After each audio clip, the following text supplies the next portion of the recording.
Hello and welcome to today's webinar. Radial Shockwave Therapy will help your patients and increase practice revenue. This webinar is presented by Zimmer MedizinSystems. I'm Regina West, and I'll be moderating the webinar today. During the presentation, you may submit questions by typing them in the Questions tab on your webinar control panel. If there's time following today's presentation, we may be able to cover those questions during the webcast. If there's not enough time remaining for Q&A, answers to your questions will be emailed to you. I'd now like to introduce the speaker for today's webinar, Dr. Daniel L. Waldman. Dr. Waldman is board certified by the American Board of Podiatric Surgery and is a fellow of the American College of Foot and Ankle Surgeons. His practice, Blue Ridge Foot Centers, is located in Asheville, North Carolina. The clinic provides in-office and hospital foot care via conservative and surgical methods. In this webinar, Dr. Waldman will discuss how he successfully treats with radial shockwave therapy, benefiting his patients and his practice revenue. Dr. Waldman will also discuss the clinical benefits and advantages of using RSWT to treat chronic tendinopathy. He will share his experience on why patients do pay for treatment with this cutting-edge modality. Here's a graphic showing more professional details about Dr. Waldman for you to peruse, but before I transition control of the screen to Dr. Waldman. Dr. Waldman, thank you very much for being with us today. Thank you, Regina. I'm really excited to share what's really helped out my patients and my practice and my bottom line. Okay, I'll now hand it over to you and I'll give you control of the screen for your presentation. Radial shockwave therapy will help your patients and increase practice revenue. Give me just a moment and we'll be able to see your presentation. Very good. Well, first of all, thank you guys, everybody that's listening, for taking the time out of your day after probably a busy day at your office, clinic, or hospital to hopefully learn something new that's going to really assist helping you help your patients. Ease the stress in your practice, and like I said, help your bottom line. So like Regina said, I'm Dr. Dan Waldman. I've been in practice now for about 26 years in Asheville, North Carolina. I've changed my practice over the years, and I'm going to share some of that information for you on how I've done that. So again, my big question for people is, when I talk to them, are you really working smart or are you working hard? We all know the old adage of, work hard, play hard. And my philosophy essentially is, how can we work smarter, more efficiently? And if you want to play hard, you can. And, hey, there's nothing wrong with working hard, but working smart is really the way I like to practice. But probably the first thing, even before we begin this might be a little bit different for a lot of my fellow podiatrists and practitioners, to wrap our mind around this different type of paradigm for what you might be used to. So I'm just going to ask that everybody keeps an open mind. I like to use the analogy of a glass of water that is half water and half air. You ask most people, is it half full or half empty? And most people say, well, it's one or the other. But technically, the glass is really always full. It just depends on what it's full of. So if you want your practice to be, part surgical, part conservative, you can mix and match it. It doesn't have to be all the way filled up with one thing or the other. So during the presentation, keep an open mind, come up with some good questions. I'm happy to share the knowledge that's helped me in my private practice. So I want to talk to you real quickly about the revolution of my career. I started my practice basically in 1991 from residency, and then moved over here to Asheville, North Carolina. Live in the mountains. It's a beautiful place. I'm a solo practitioner. At one time I had 3 offices. I've had an associate with me. I used to have a staff of about 10 to 12 people. And over the years, I've just decided to work a bit smarter. Now I've got a staff of 2 people, and we work very efficiently.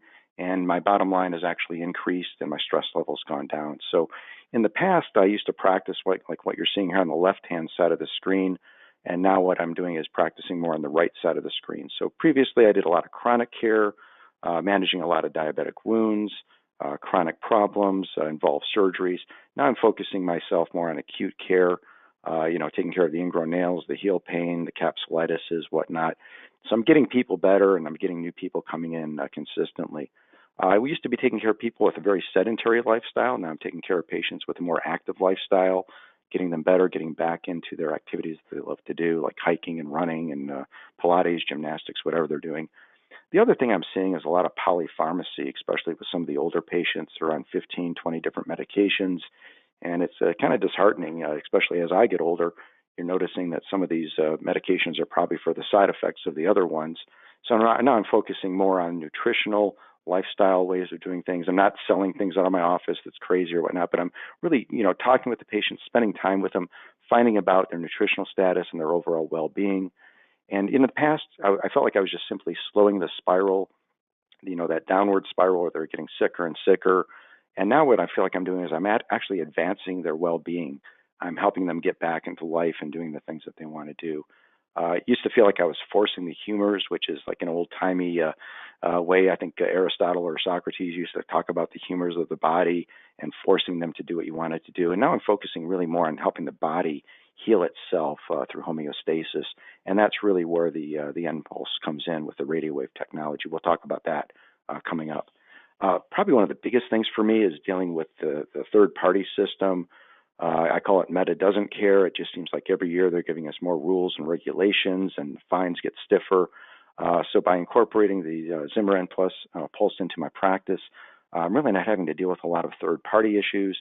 Patients, believe it or not, guys, they're happy to pay out of pocket for something that they consider a value that's helping them out. So when I talk about wrapping your mind around a new paradigm, believe it or not, your patients will pay for this. My patients pay for it. I know a lot of other doctors around the country that are using this technology, and patients are very willing to pay for it. In the past, I used to feel like a slave to the system, and I think you know what I mean. Now I feel like I'm doing a fair exchange with my patients, and I used to be stressed out and rushed with my patients, and now I'm having great conversations. I'm spending time with them. We talk about what's going on in our family lives, and I really feel like I'm really back into the practice that I want without having an overseer now forcing me to do certain things. So that's my practice. If you want to take your practice in a different direction, by all means do, but this is the way I practice now. And let's get kind of in the nitty-gritty of the objectives of what radial shockwave therapy is all about. I'm going to explain how it's going to benefit your patients and your practice. So let's just talk briefly about some of the things that I treat in my office using this technology. Plantar fasciitis, Achilles tendonitis, capsulitis, neuromas. I treat retrocalcaneal bursitis with this, peroneal tendonitis, basically any kind of tendonitis, medial tibial stress syndrome, and a lot of doctors around the area are using it for wound care because it does increase blood flow to the local area, and we all know if you get blood flow to an area, it's going to heal up. This is a demonstration, a doctor performing it for heel pain. It's holding the handheld device there. It's very simple to use. It takes maybe anywhere from 5 to 7 minutes at the most. So it doesn't take a lot of time. Basically, leveraging your time is what it's all about, too. I usually have my staff members do this, or if they're busy doing another therapy, I'll go in the office and do it. Again, it doesn't take a lot of time out of your day to do this. So how does it work? What do we mean when we're talking about a shock wave?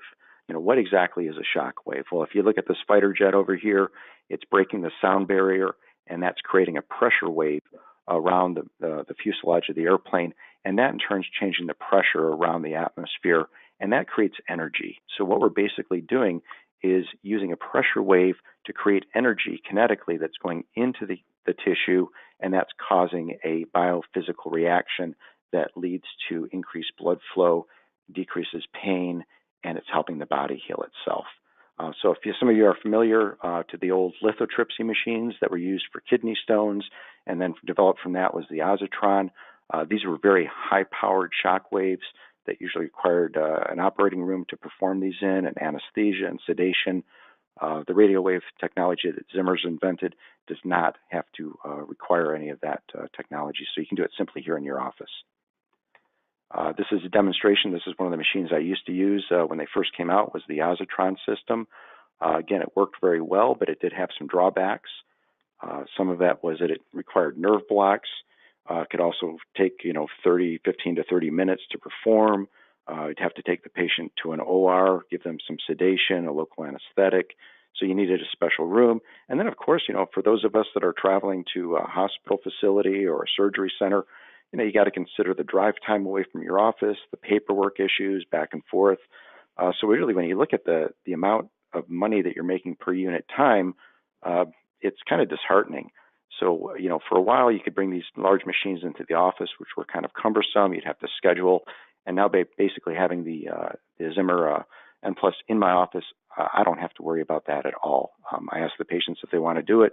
After I've explained it to them, they do it. We move them into the room, we do the treatment, and we reschedule them, and it's very easy. So let's talk about some of the advantages that I touched on about radial technology. I do not require any nerve blocks or anesthesia. It takes about 5 minutes. We do this once a week, and we're going to talk about how that scheduling system works and how it's going to help your bottom line. Again, no downtime for the patient. They're not restricted at all. They don't need to wear a special boot. They don't need to take any medication afterwards. They don't need an injection.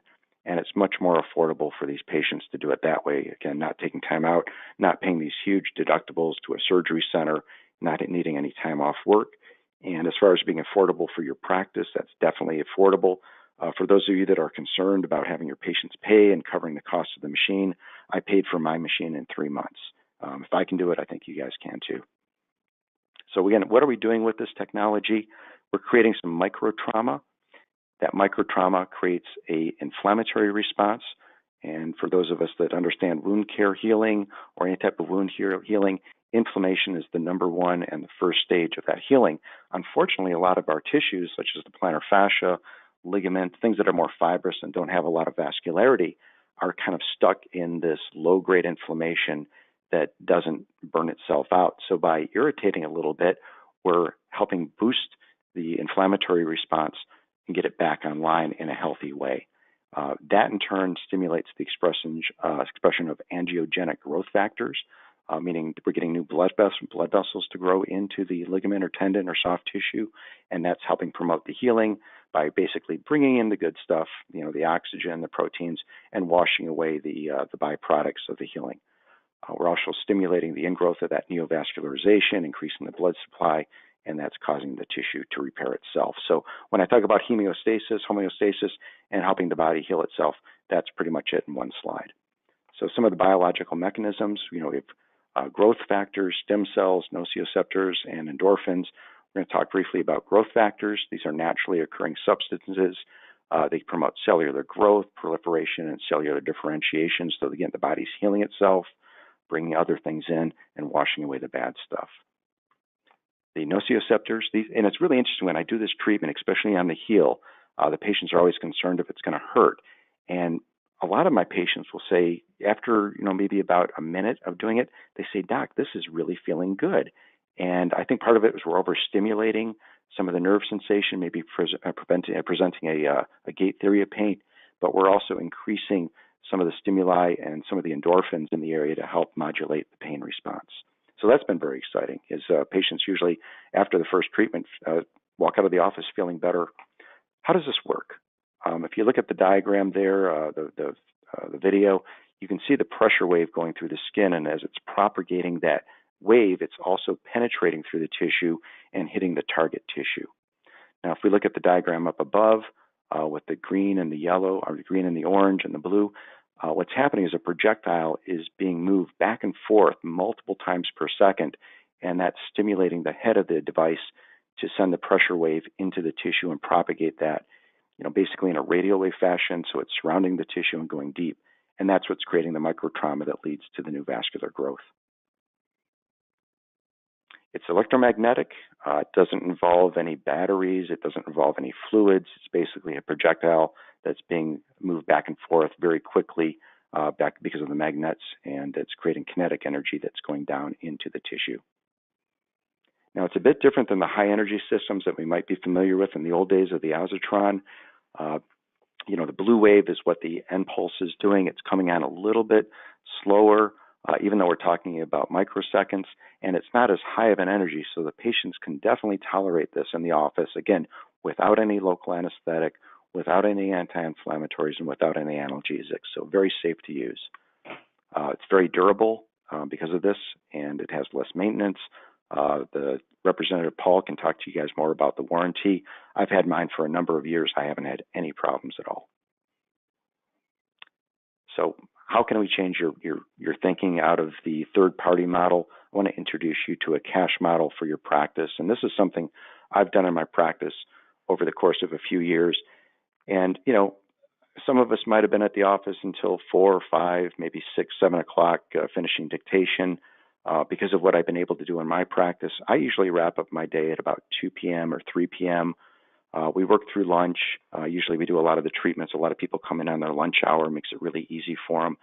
But, after a few years in practice, I realized I didn't want to be at the office that late. I wanted to get out, enjoy going hiking with my dogs and spending time with my family.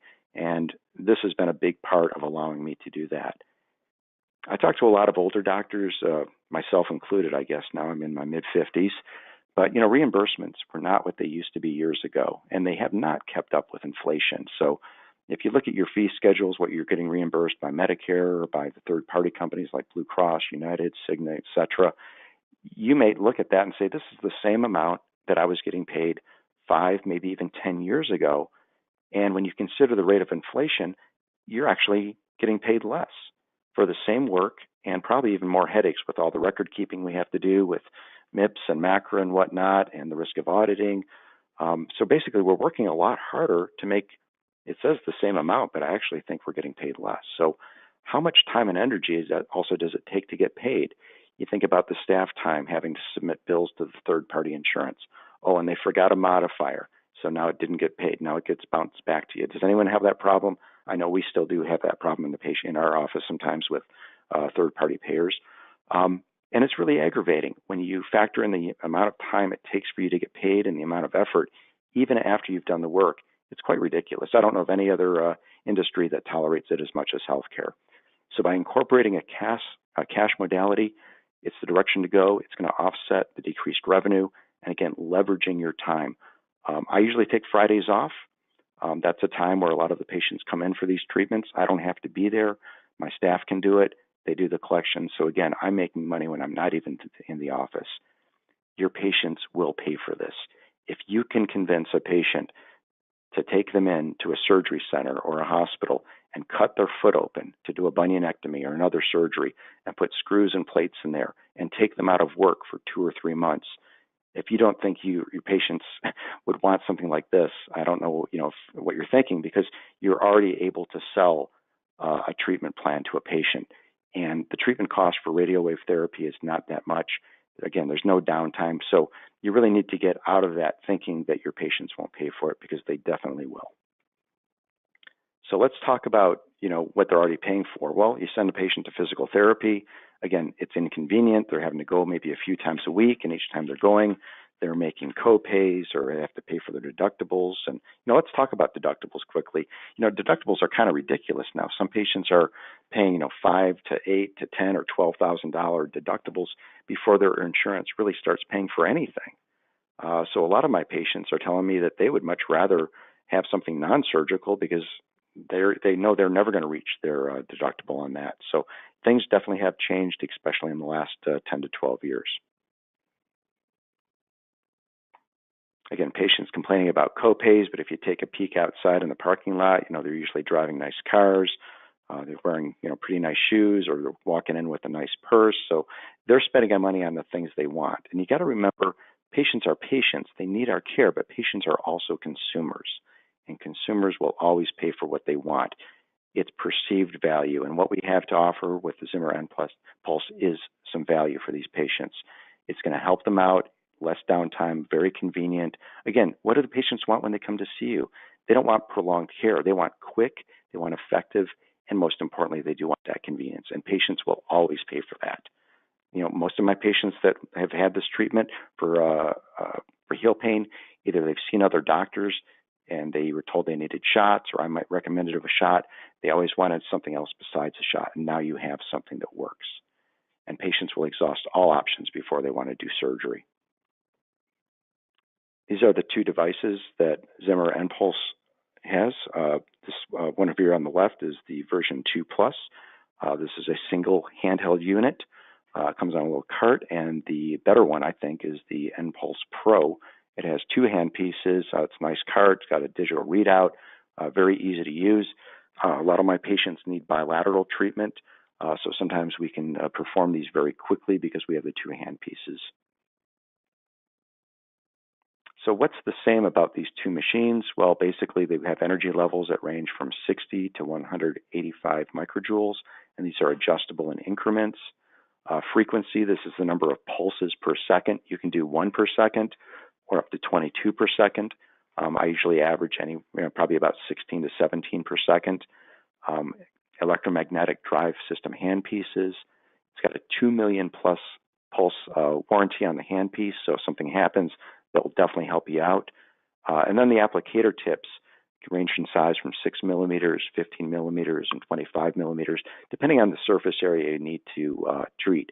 So sometimes I'll start off with a larger applicator tip to get a larger radial wave therapy system going into the tissue. But as I get the patient better, their pain often becomes a bit more focalized, so I may switch over to a smaller applicator tip to really focalize that. Depth of penetration, about 1.3 inches or 35 millimeters. So it's going fairly deep into the tissue, and it's creating that physiologic effect, creating the microvascularization. Another nice thing, that we don't think about, but, we use a lot of our bodies when we're helping our patients, whether you're standing in surgery or sitting, or you're holding an instrument for a long time, or even pressing down on a foot pedal to make the machine go. This has a nice multi-directional foot switch. It's a round switch. You don't have to be right on top of it. If your foot's angled one way or the other, as long as you're putting pressure on the side of it, it's still going to trigger the handheld unit. So that's been really nice. I've had other devices where I had to have my foot in a certain position, and over time that can be kind of tiring on my foot and ankle, but this does not do that.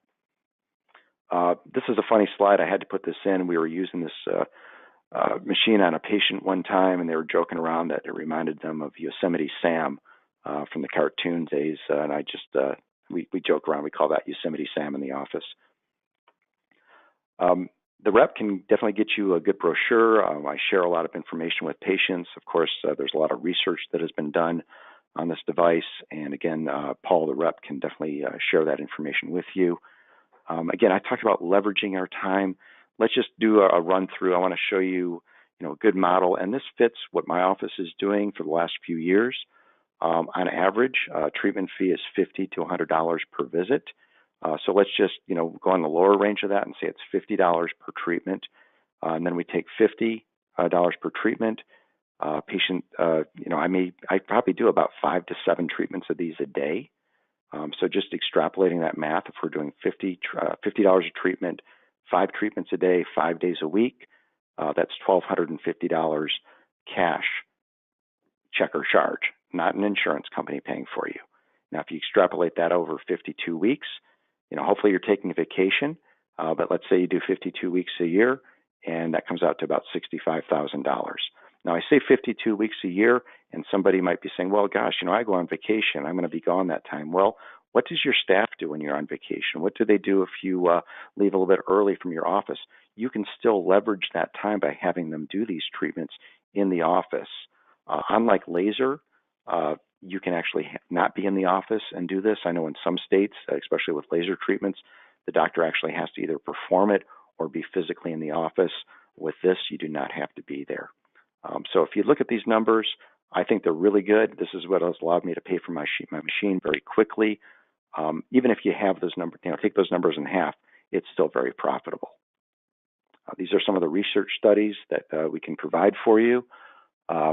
Again, patients very often will ask for some proof. The brochure they provide is very good, but these are great scientific articles that can be shared with you if you ask. So I'm about wrapping up here. I just want to show you this slide. Hopefully you've got a lot of information from what I've explained to you right now. Hopefully you're excited. But even if you're not, I just want to share one thing with you. That slide to the right showing the dark line running through the toenail. I've seen that a lot. Patients will often tell you that they bump their toe and they don't think it's anything. But do a biopsy of that. That's usually a bad sign for a malignant melanoma. That's the code up on top, 11755. It's a nail biopsy code. So again, if you didn't get anything out of this, or if you're not interested in this, at least learn something. You can possibly save a life. But the side to the left, that's the view off my deck. I live back in the mountains in North Carolina, and by incorporating this technology into my office, I really feel like it's saved my lifestyle. So I want to thank everybody for listening in. We're going to take questions here in just a few minutes. But, that half glass of water, optimist, pessimist, realist, but you guys were busy arguing about it. I came by and I drank the water. So you guys can too, and I'll just leave you with that slide, and I'm open to questions if there are any. I hope there are. Well, thank you very much for that presentation today, Dr. Waldman. That was excellent information. Thank you. I'll just take the screen back. Give me just a moment. Okay, so now let's get to some of the questions that have been submitted by the attendees. And the first question that we have here is there any combination therapy needed in conjunction with this modality? No, I really don't think there is. I have had a lot of my patients that started off, let's say doing conservative care with steroid injections, stretching and orthotics, and they may be getting a little bit better. And then I might, say, let's try the radial wave. They'll go ahead and do it. But very often the radial wave therapy is my primary treatment modality. Again, I get a lot of patients that have been told by other podiatrists, orthopedic doctors, that they need a steroid shot. Maybe they had one and it really hurt bad and they don't want to have to, experience that again. They'll look around, call the office, see if we have any alternatives, and sure enough, we do. So we've actually had a lot of patients come in from other offices that didn't have the best experience maybe with a shot, or they just didn't want to try the shot. Other things, or you can never go wrong with orthotics, stretching exercises. Now with this treatment, I try not to use oral anti-inflammatories because that does suppress the inflammatory system. And I explain to the patients if they need something for pain, Tylenol or acetaminophen is probably the way to go, because if they start popping a bunch of ibuprofen or meloxicam, that's going to diminish some of the effectiveness of this modality. Okay. Do you offer, you may have touched on this already, but let's Sure. perhaps elaborate a bit. Do you offer this to patients right away, or is it a last resort before surgery? No, for me, it's never a last resort. Like I mentioned, a lot of times it's my primary treatment. Zimmer provides some great brochures and education material for the patients. It's definitely a first line of therapy.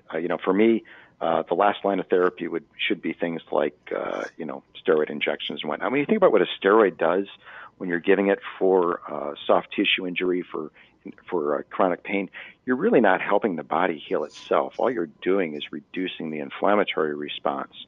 And again, the body needs to go through that inflammatory response for proper healing.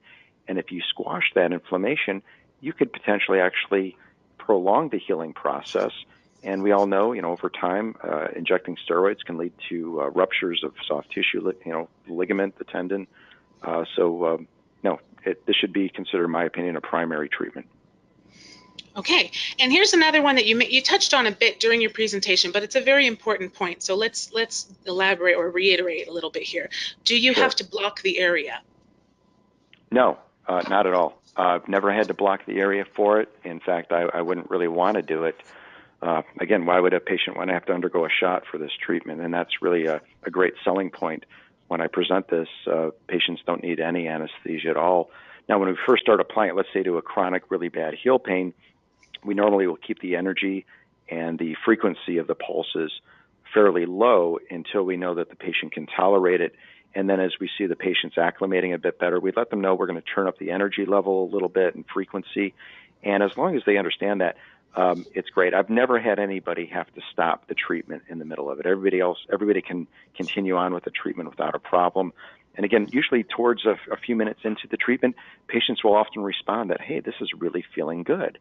I've had one patient describe it almost like if you had a toothache and you were to press down on the tooth, it actually has a good feeling to it.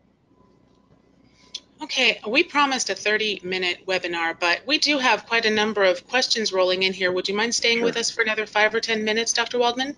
Yeah, I can do that, sure. Excellent. Okay, so let's move on to the next.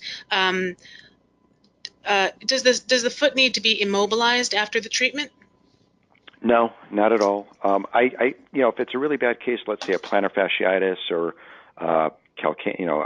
Achilles tendonitis, I will usually let the patient know that, hey, the rest of the day, I don't want you going on any long runs. I don't want you going on long hikes. But if you need to go to the grocery store, go ahead. But just to be on the safe side, I've had a lot of my patients that are runners, and running's kind of an addiction. So I say, by tomorrow you should be able to go out there and run, but maybe stay close to the house or the car just in case you get any unusual feelings. But again, I haven't had any complications with this treatment at all. Okay. Is it effective for peroneal tendinitis? I think it's good for just about any type of tendinitis or injury. The key point you want to be aware of, though, is to stay away from bony prominences. So, if I was going to treat peroneal tendinitis, I'd want to come up a bit more inferior to the lateral malleolus and do the treatment there. Maybe even if the pain is around, the groove of the lateral malleolus, I wouldn't want to go into that area because it's so bony prominent, and that could create some pain for the patient. So even by treating it a little bit more, I said inferior, I meant superiorly, above there, you can still get a nice effect because that radio wave is, going out transversely into the tissue, and that's creating that angioneogenesis effect there for him. But just stay off the bony prominences. Okay. Can it be used for medial tibial stress syndrome or shin splints? Yeah, again, I just caution to stay away from that tibial plafond, that sharp edge at the anterior process of the tibia. But really, when you think about that anterior muscle group, you can I like to apply a coat of biofreeze and just kind of go back and forth in a gentle manner. One of the things we didn't touch on really was a lot of the technique. Most of the time, I stay stationary over the area of pain. But when you have a larger area to treat, let's say somebody has that anterior muscle group that's sore, you can kind of glide back and forth. Also with plantar fasciitis, we usually focus in on that plantar medial or plantar central area of the calcaneal insertion. But if a patient's having pain up into the arch, we'll very often move the handheld applicator along the longitudinal arch and give them a nice effect with that. Okay, here's another question. Are the patients cured or do they need retreatment? If so, how often? Okay, good question. On some occasions, I've done 1 to 2 treatments, and the patients come back and they are just beaming because they haven't had so much pain relief in weeks or months or even years. But I found on average my patients need anywhere from maybe 5 to 6 treatments. And I let them know, hey, if we're doing 6 treatments and you're not feeling this has really helped you out at all, then let's regroup and organize and look at this and maybe take a different path.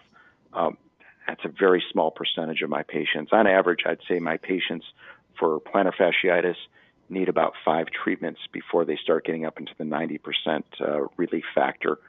So yes, does it actually cure it? Well, think about it. If you're injecting steroid into an area, are you really healing it, or are you just suppressing the immune response system and you're not really getting the adequate blood flow? With this device, you're actually creating a physiologic change into that structure. You're getting more blood flow growing into there, and that in turn is delivering the oxygen and proteins that area needs to heal up. Okay, similar question, but a little bit more specific. It's on average, how many treatments are done for heel pain to resolve? Yeah, again, it really does depend on how long the patient, I think, has had the condition. We all know we get those patients that come in and they say, hey, doc, I've had this for a year and I'm tired of it and I can barely walk.